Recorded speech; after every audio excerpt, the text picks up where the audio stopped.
The empire of Erebor was vast in wealth and might. Cities flowed with gold and armies stood tall. Their wealth and glory was great, but their carelessness and ruling and disregard for life were greater. They ruled with a brutal and iron fist.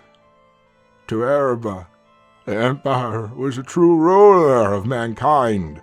No longer did they follow the wisdoms of the old spirits. The empire and its authority was revered across the land. The codes that defined Erebor were too numerous to count, and often changed based on the will of the emperor.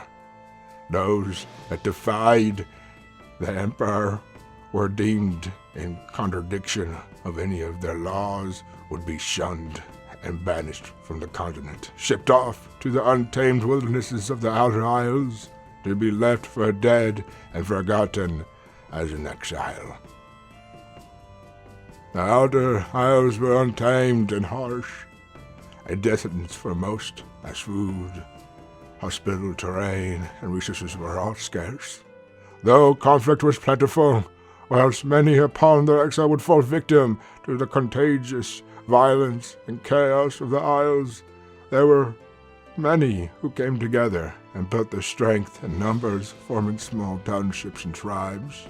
Many settlements came and went, their existence only known by the skeletal remains of houses and structures protruding from the sandy soils. Only now mere memories of their lives that once lived.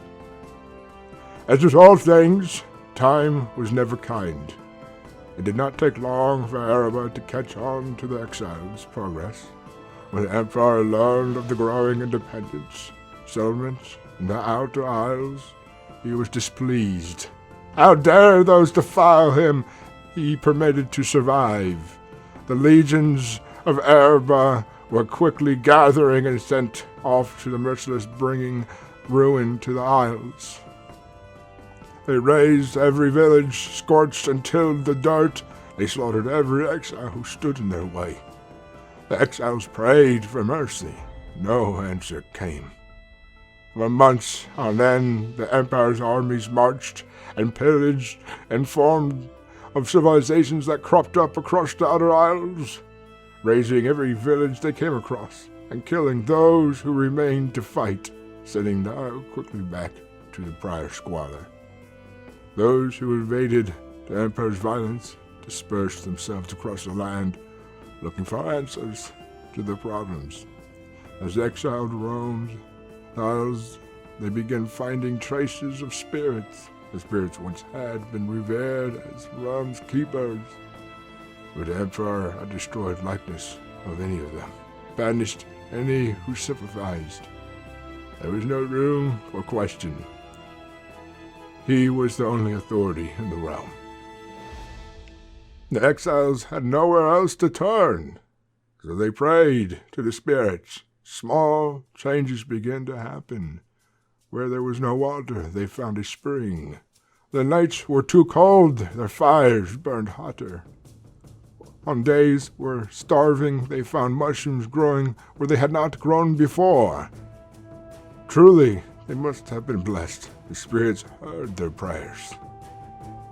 But it became more apparent to the exiles that nowhere was safe. If they planted roots, Erebor dug them up.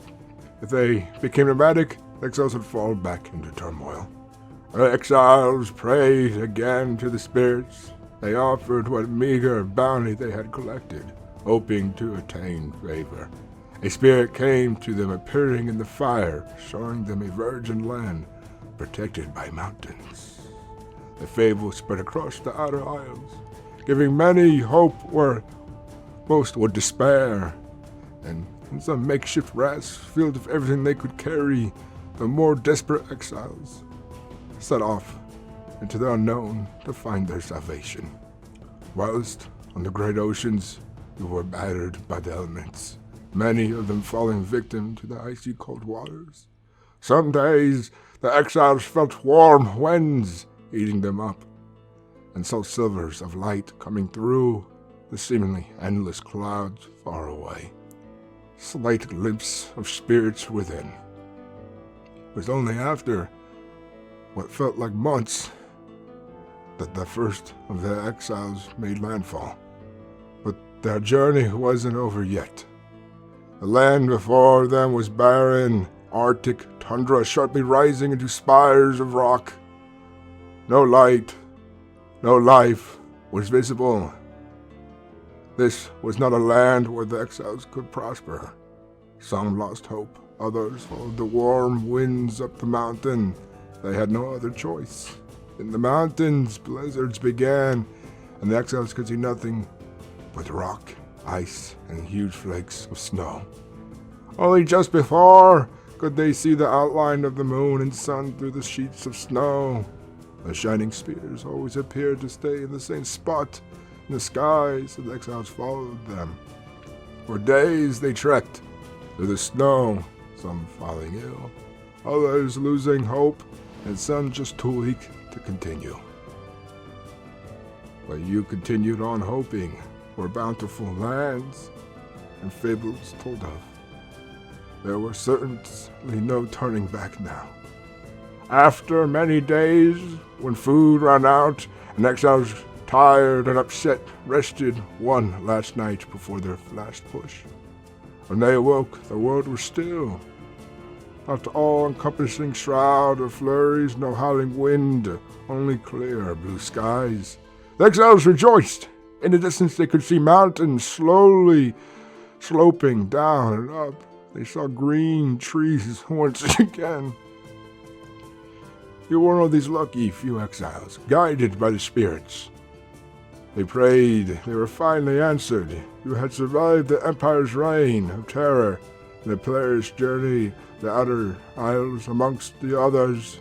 You had made your way across the endless treacherous oceans, crossing over seemingly impassable mountains and the great Arctic tundras, and finally arrived into the beautiful place untouched by war, a land the exiles had hoped for, having heard of it only in the fable told amongst them.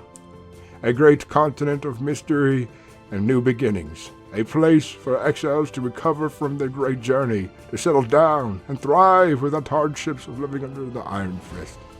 Yet, unbeknownst to them, their trials had only just begun. This is where all of our stories begin.